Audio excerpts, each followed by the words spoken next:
शालेय विद्यार्थ्यांची घरापासून शाळेपर्यंत येण्याची सोय व्हावी या उद्देशाने पुणे जिल्हा परिषदेच्या वतीने जिल्ह्यातील विद्यार्थ्यांना नुकतेच 25,000 सायकलींचं वाटप करण्यात आलं।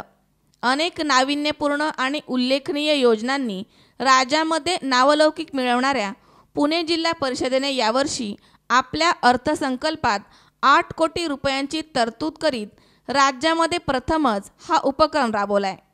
महिला आणि बालकल्याण विभाग, शिक्षण विभाग तसेच समाज कल्याण विभाग यामार्फत जिल्ह्यामध्ये एकाच वेळी जिल्हा परिषद गटामध्ये पदाधिकाऱ्यांच्या उपस्थितीत 5वी आणि 6वीच्या विद्यार्थ्यांना सायकलींचं वाटप करण्यात आलं।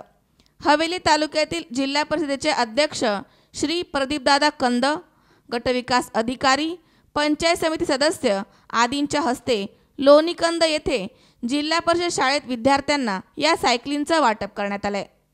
अमोल उदमले सह हर्षल कोठावदे, सी 24 तास।